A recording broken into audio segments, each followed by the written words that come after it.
Graça e paz a todos.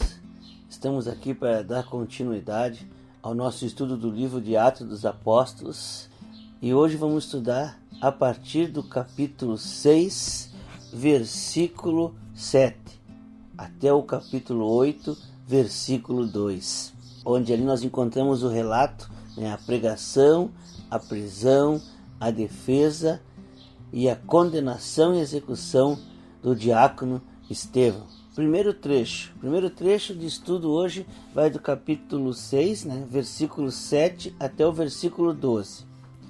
E o destaque desse trecho é que Estevão realizava grandes maravilhas e sinais.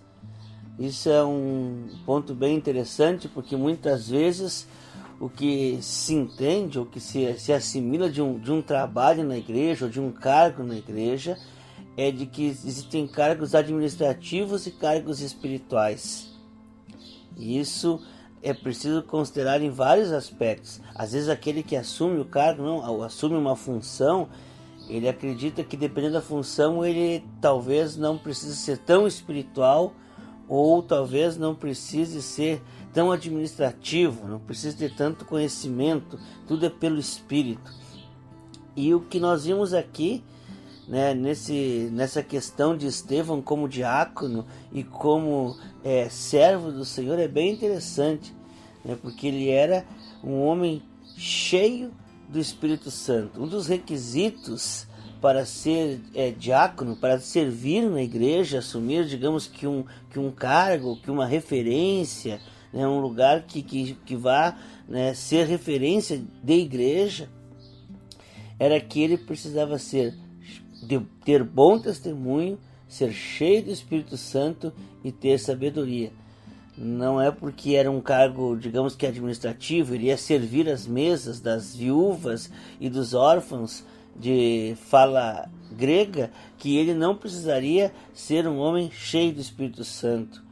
Ele não precisaria ter conhecimento da palavra, que ele não precisaria ter uma relação ou uma intimidade com Deus e dar testemunho dessa relação e dessa intimidade com Deus.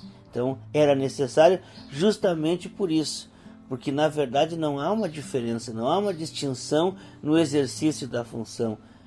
Embora sendo nesse caso, que é um bom exemplo, ele era para um cargo administrativo, mas por ser cheio de graça, cheio do Espírito Santo, cheio do poder de Deus, como relata no trecho esse que nós estamos estudando, ele fazia sinais e maravilhas. Sinais e maravilhas no meio do povo.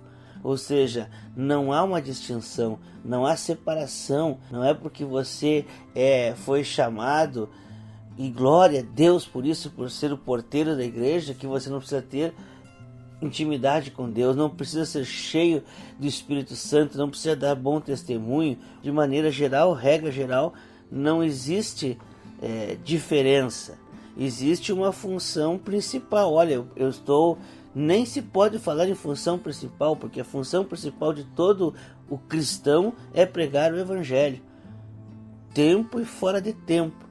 Mas existe um chamado, olha, tu precisa cumprir também essa função administrativa, ou tu está mais focado nessa função evangelística, mas o trabalho de pregar o Evangelho, de dar bom testemunho, de ser cheio do Espírito Santo é o que todos devem buscar fazer como cristãos. E era isso que acontecia com Estevão. Ele era um homem cheio de graça, cheio do poder, então ele, mesmo com um cargo administrativo, ele fazia sinais e maravilhas no meio do povo. Um outro destaque ali é a Sinagoga dos Libertos. O que significa essa Sinagoga dos Libertos? A princípio, os historiadores dizem que essa era uma sinagoga formada por judeus de fala grega que eram escravos dos romanos e que por algum motivo foram libertos, ou pelos próprios romanos ou pelos judeus lá em Jerusalém. Então eles formam essa Sinagoga dos Libertos, que eram aqueles que foram escravos, que tinham sido escravos e estavam agora libertos, estavam agora livres e faziam parte dessa comunidade, como nós vimos, né, no encontro passado, que havia uma diferença entre os judeus de fala aramaica, né, ou hebraica, e os judeus de fala grega. Havia uma diferença tanto na língua como cultural. Então eles formavam uma sinagoga que tinha a maioria de fala grega. E assim como outras sinagogas também que existiam, que eram dos judeus de fala grega, diferentes dos judeus de fala hebraica, ou da cultura hebraica. Outro ponto interessante é ali que diz que estes homens começaram a discutir com Estevão. O que eles discutiam com Estevão? O que os judeus de fala grega discutiam com Estevão? Discutiam as escrituras, discutiam os posicionamentos, os pensamentos, a posição, aquilo que Estevão colocava para eles. Ou seja, estavam produzindo teologia, estavam produzindo conhecimento. E vejam só, eles discutiam, eles debatiam, eles conversavam sobre questões bíblicas, sobre as escrituras na época, né? Sobre as escrituras, sobre a interpretação das escrituras. Como isso é interessante, porque hoje, né, no nosso meio, às vezes existem pessoas que creem, não, a teologia, ou discutir sobre, conversar, debater sobre aquilo que a palavra de Deus nos apresenta é pecado, é errado, ou não vai levar a nada, né? Argumentam erroneamente que a letra mata, mas o que a Bíblia diz quando a Bíblia diz que a letra mata, está se referindo à letra da lei, não à letra conhecimento. A Bíblia diz que nós devemos buscar conhecer cada vez mais o Senhor, que nós devemos crescer em conhecimento, nós devemos estar pronto para responder com mansidão qual a razão da esperança que é em nós. A Bíblia diz que nós devemos nos apresentar como um obreiro aprovado, que sabe manusear, sabe lidar com a palavra, com a espada da verdade. É isso que a palavra de Deus nos diz. Então a teologia, o conhecimento, o estudo da palavra é fundamental. Sem ele, nós não estaríamos aqui. Graças a teólogos é que nós estamos hoje aqui, teólogos que Deus usou, nós podemos manter a nossa fé como no princípio, como na igreja primitiva, como a que Cristo nos ensinou. Se não fossem os teólogos, as heresias já haviam tomado conta da igreja. Mas isso que é interessante é esse início da teologia, do estudo, do debate, da conversa sobre a palavra de Deus. Já havia, como nós vimos no outro encontro, ali no período intertestamentário, quando surgem os fariseus, os saduceus, que tinham opiniões diferentes, interpretações da lei diferentes, e eles conversavam, eles debatiam, tinham posicionamentos diferentes. E isso é bem interessante, conviviam juntos, mas tinham essas diferenças teológicas. Ali então começa, de uma certa forma, o princípio daquilo que mais tarde vai tomar corpo, que é a teologia. E aqui no cristianismo que ela começa a tomar essa forma. Então, eles debatiam, eles conversavam sobre a palavra de Deus, sobre as escrituras. Não era algo que era velado, algo que era indiscutível, algo que não se podia falar a respeito, não.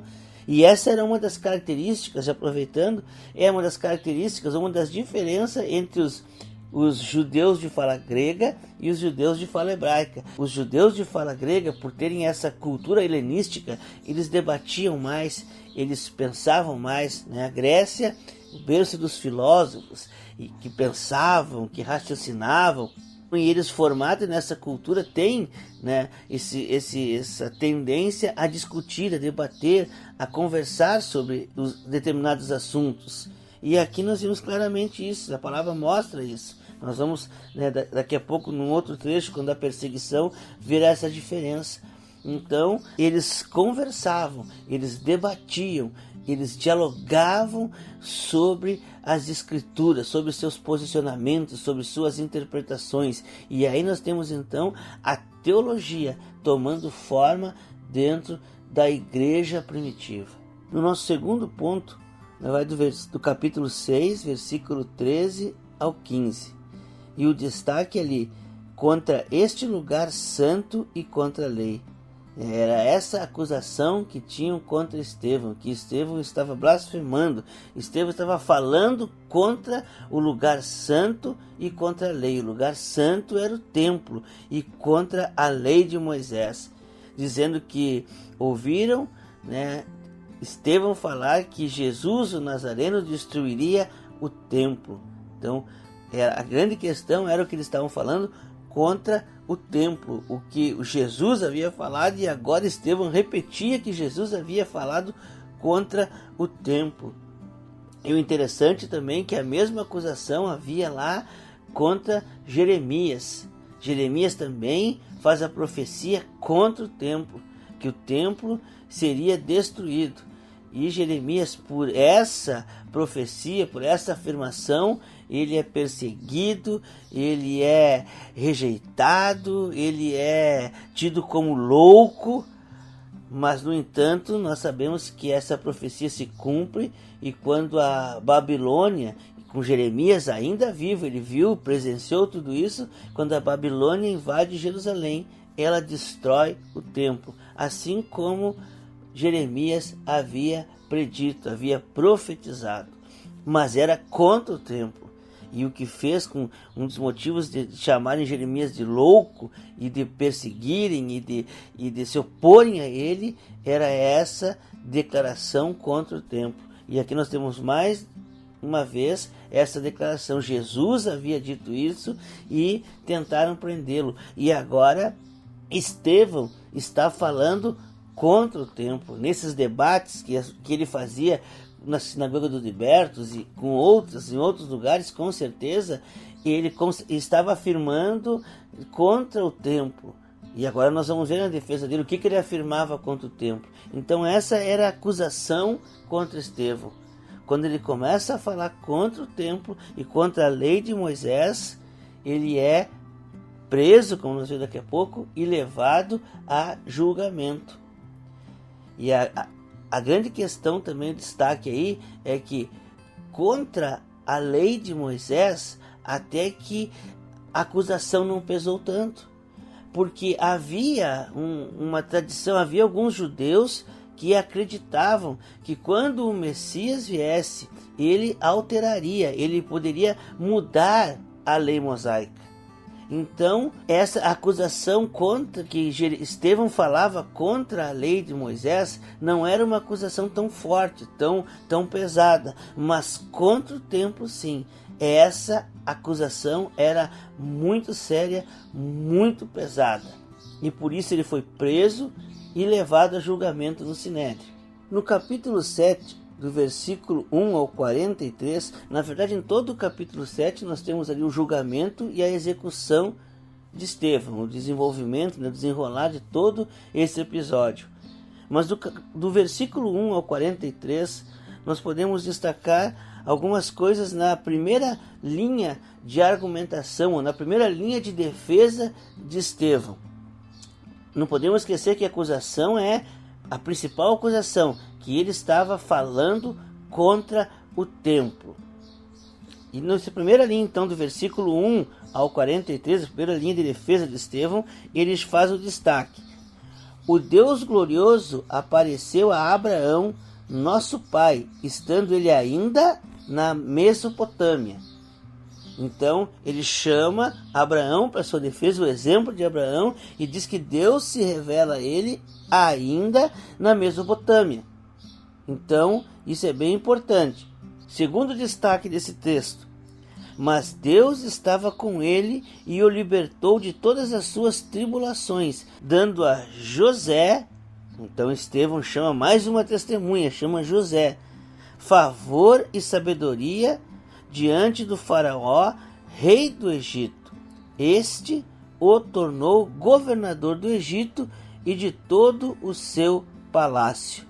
Então Estevão chama José, o filho de Jacó, do patriarca Jacó, para sua defesa, e diz que Deus agiu na vida dele, deu sabedoria, deu favor a ele lá diante do faraó, lá no Egito. Foi lá no Egito que Deus se revelou, se manifestou poderosamente na vida dele, colocando ele como o segundo homem do Egito, governador do Egito. E mais adiante, nesse texto, o destaque é: terceira testemunha de Estevão.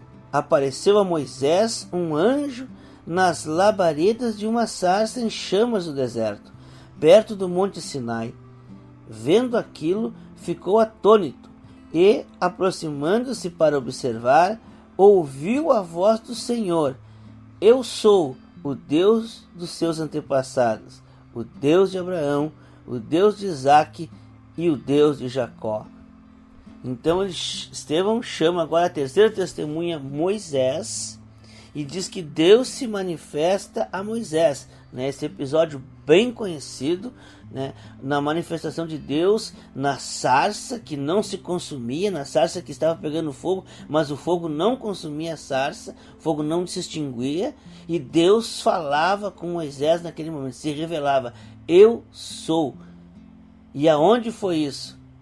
Foi em Midian, não foi em Israel. Isso é bem importante. Então, porque essa é a primeira linha de defesa de Estevão. Ele está mostrando aos judeus, aqueles que estavam acusando ele, que estavam julgando ele, que Deus não se revela apenas em Jerusalém, não se revela apenas na terra prometida, que naquele momento de Jesus, naquele momento de Estevão, era a Judéia.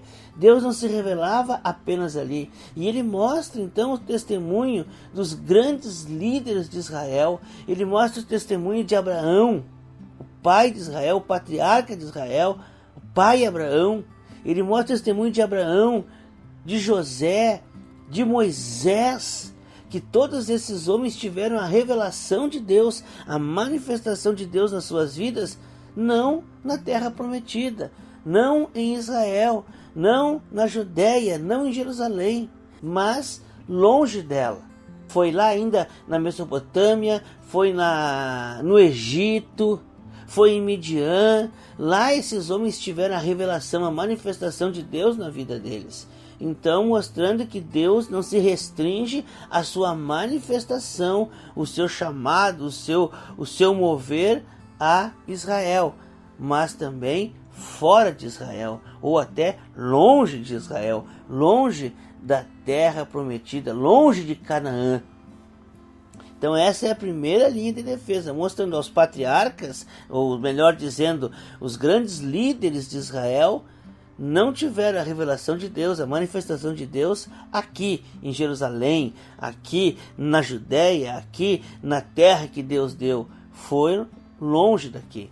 No segundo texto, que vai do versículo 44 ao 50, o segundo texto dessa argumentação, dessa defesa de Estevão, destaca já, ele é mais específico. Ele está falando de Israel, da manifestação de Deus em Israel e fora de Israel. Agora ele é mais específico, está falando sobre a revelação de Deus, a questão do templo, aquilo que realmente foi a acusação contra ele.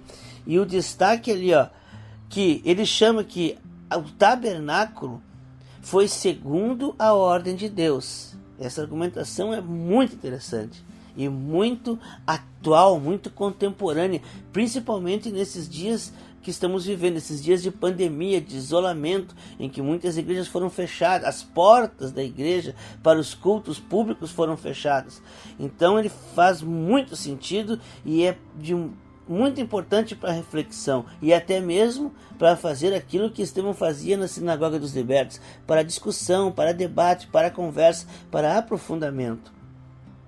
Ele fala que então o tabernáculo, aquela tenda móvel que ia peregrinando com o povo, aquela que Deus havia dado. Ele fala que aquela foi segundo a ordem de Deus. O tabernáculo foi construído, foi montado segundo a ordem de Deus. Já o templo, diz assim, Davi pediu que Deus permitisse providenciar uma habitação para o Deus de Jacó. E Deus permite isso, permite que Salomão construa o templo. Mas a grande afirmação, a conclusão, a essência é que, todavia, o Altíssimo não habita em casas feitas por homens. A ideia principal é que o tabernáculo, que era móvel, que ia com o povo, onde o povo estava, o tabernáculo estava junto, ou seja, Deus acompanhava o povo. Esse foi vontade de Deus. O templo, que é fixo, que não andava no meio do povo, era o povo que tinha que ir ao tabernáculo, ao templo. Esse foi vontade de homens, esse foi a vontade de Davi, e Deus permitiu. E nós sabemos que muitas vezes a permissão de Deus não é a vontade primeira de Deus, não é aquilo que Deus projetou, mas Ele permite que o ser humano possa fazer. E esse é um dos exemplos. O tabernáculo, vontade de Deus. O templo, permissão de Deus. Então essa é a questão. Mas por que ele está colocando isso? E aí nós podemos, lembrar de João capítulo 4, no versículo 24, do encontro com Jesus com a samaritana. E a samaritana, quando reconhece Jesus como profeta, a pergunta dela é: aonde nós devemos adorar? Aonde que é o local de adoração? No Monte Gerazim, onde os samaritanos adoravam, ou no templo em Jerusalém? E Jesus diz: olha, é chegada a hora, e a hora é essa, que os verdadeiros adoradores adorarão o Espírito em verdade. Deus busca esses adoradores.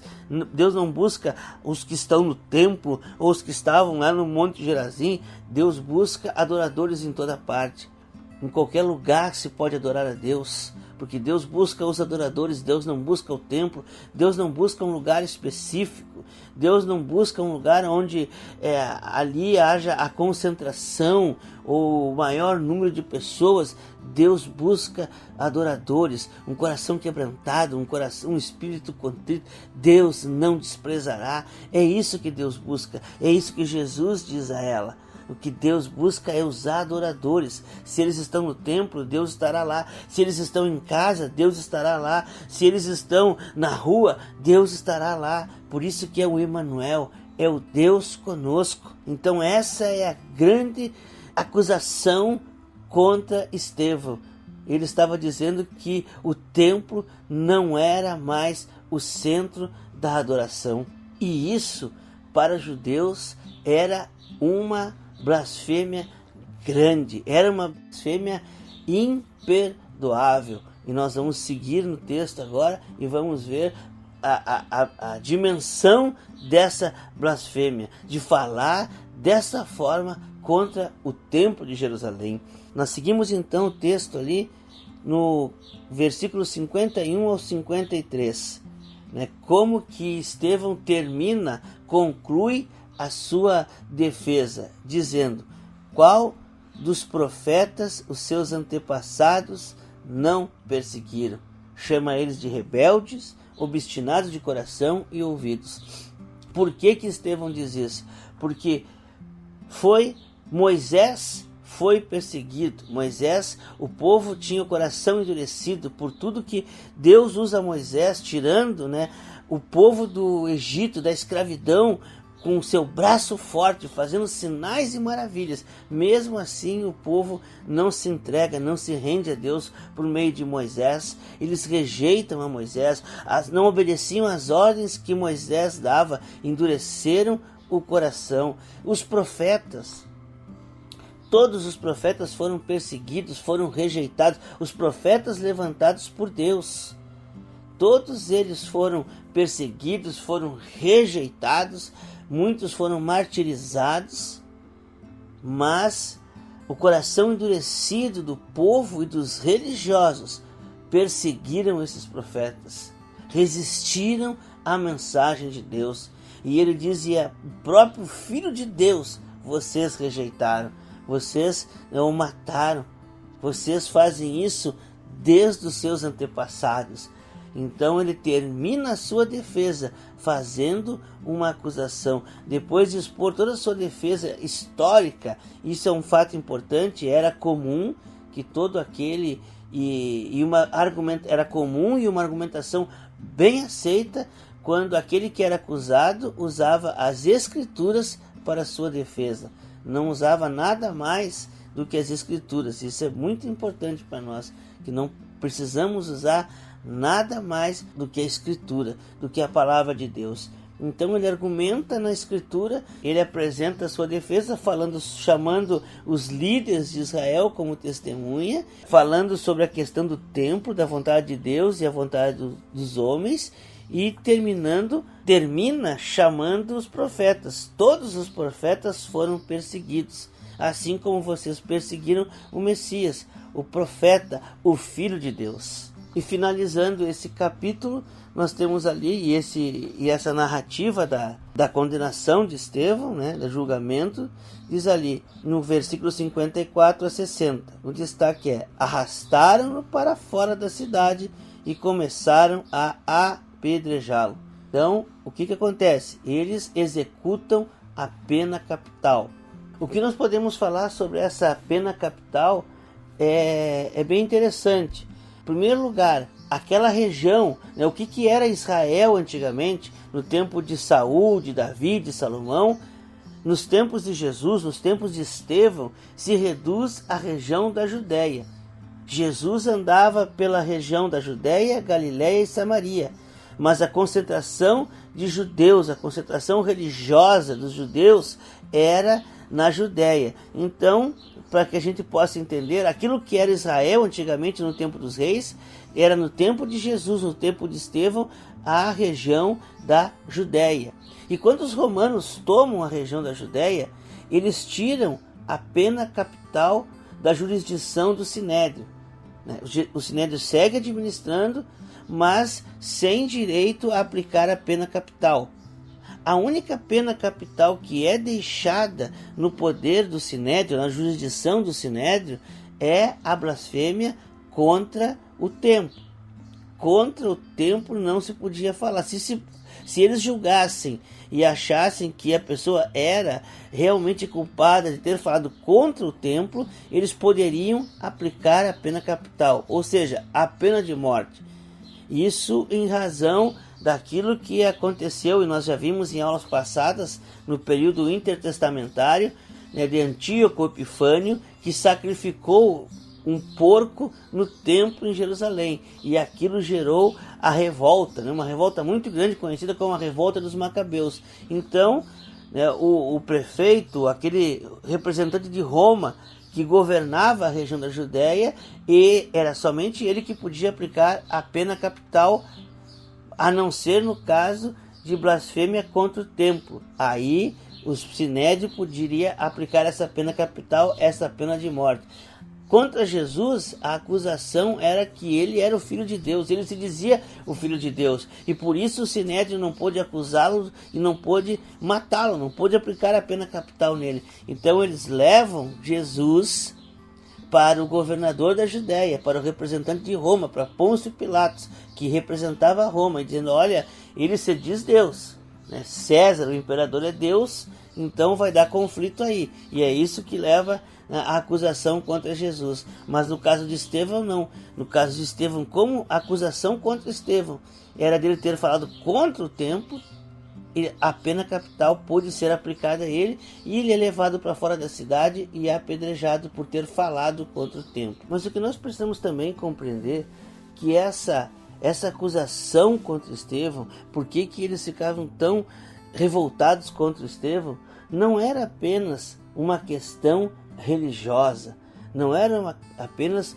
uma questão de Estevão ter falado contra o sagrado. Nós precisamos entender que havia também uma questão material, havia também uma questão financeira que envolvia o templo. Em João capítulo 2, Jesus vai até o templo e há no barraco. Jesus vai no templo indignado, né? E ali ele confronta todas aquelas pessoas que estão lá, porque a própria afirmação de Jesus diz que fizeram da casa do pai dele um mercado público. Havia no templo, no pátio do templo, haviam cambistas, haviam vendedores, era um mercado público que havia se tornado o templo. Havia uma questão financeira que girava em torno do templo. Os animais para sacrifício eram comprados no templo e isso movimentava a economia de Jerusalém e movimentava muito. Então a questão, quando o templo caísse, a economia também seria bruscamente afetada. Só para você ter uma ideia, segundo o historiador Eusébio, quando o templo fica pronto, nós temos o templo de Salomão, que foi destruído pelos babilônicos, e temos o templo herodiano, construído por Herodes, que ele vai ficar pronto lá por volta de 62, 64 depois de Cristo. Quando esse templo é terminado, a estimativa é que 18 mil judeus perderam o emprego em Jerusalém. Eram 18 mil pessoas que trabalhavam na construção, na reforma e construção do templo de Jerusalém, do templo herodiano, do templo reconstruído por Herodes. Então eram 18 mil pessoas que perderam o emprego. Era toda a questão do câmbio. O templo era um centro comercial. Então a questão não era apenas religiosa. O templo não lida apenas com religiosidade, com espiritualidade. O templo lida também com questões financeiras. E isso é mais do que claro nos nossos dias. Nos dias em que nós estamos vivendo, nós percebemos o quanto essa questão financeira tem alcançado a igreja, e não de uma forma positiva, não de uma forma a mudar a realidade das pessoas. A igreja não tem adquirido bens ou não tem crescido financeiramente e repartido isso como na igreja primitiva.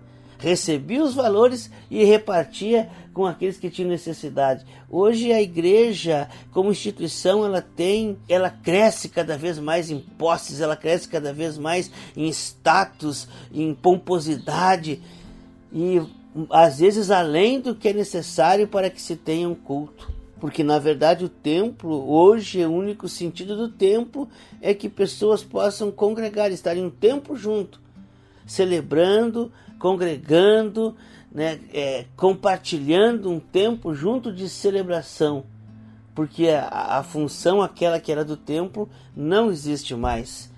Então nós vimos que lá naquela época isso já causava um grande transtorno quando se falava contra o templo, porque além da questão religiosa havia a questão financeira. E como eu falei, nesse tempo que estamos vivendo hoje, esse tempo de pandemia em que muitas igrejas estão ou deveriam estar fechadas para o culto público, nós vimos que aí se revela que muitas pessoas necessitam ainda do templo. Muitas pessoas, como lá na época de Jesus e dos seus discípulos, no início da igreja era combatido, porque Jesus disse que Deus busca adoradores em espírito e em verdade, não importa o lugar. Mas eles se concentravam no templo. O templo era uma bengala para eles. O templo era superstição para eles. O que é para muitas pessoas hoje em dia. Não conseguem viver com Deus, não conseguem ter um relacionamento com Deus. Parece que a vida sem o culto naquele templo perde o sentido. A vida com Deus, esse relacionamento com Deus, sem estarem ali, no local físico chamado templo, ela enfraquece. E isso não poderia acontecer. Isso não poderia acontecer porque haverá um tempo em que a igreja será perseguida. Haverá um tempo em que os templos serão fechados definitivamente. E aí? Como será? Será que você acredita porque você não pode estar indo no culto, você perdeu sua salvação? Então todos aqueles que passarem pelas perseguições em que o templo for fechado, perderão a salvação. A igreja primitiva não tinha templo, ia nas casas, ia nas catacumbas em Roma, onde era possível ela se reunir, ela se reunia, mas não havia um prédio físico chamado de templo para a igreja primitiva. E hoje, para muitas pessoas que se consideram cristãs, esse templo é necessário. Então isso aí já é algo para uma boa reflexão nos nossos dias. E para finalizarmos, no capítulo 8, versículo 1 e 2, nós temos ali o destaque: Saulo, a primeira vez que aparece o nome do grande apóstolo, do grande homem de Deus, do perseguidor que se torna perseguido. Nome hebraico, Saulo, que vem de Saul, e posteriormente, quando vai pregar aos gentios, ele toma o seu nome romano, Paulo, e então começa seu grande ministério para os gentios do apóstolo Paulo. E ele estava ali presente, né, na execução, na morte de Estevão, e a partir daquele momento, o destaque ali, a grande perseguição começa contra a igreja. Mas detalhe é que a igreja é em Jerusalém, né? A jurisdição ali é Jerusalém. Então naquele momento começa uma grande perseguição contra a igreja. Mas observe só, todos exceto os apóstolos foram dispersos. Todos exceto os apóstolos. Na verdade faz uma distinção entre os apóstolos e outros. Mas na verdade essa distinção é quem foi perseguido. A princípio, os estudiosos acreditam que os que foram perseguidos foram os judeus, né, os cristãos, vamos dizer assim, já naquele momento, os cristãos, os seguidores de Jesus de fala grega. Por quê?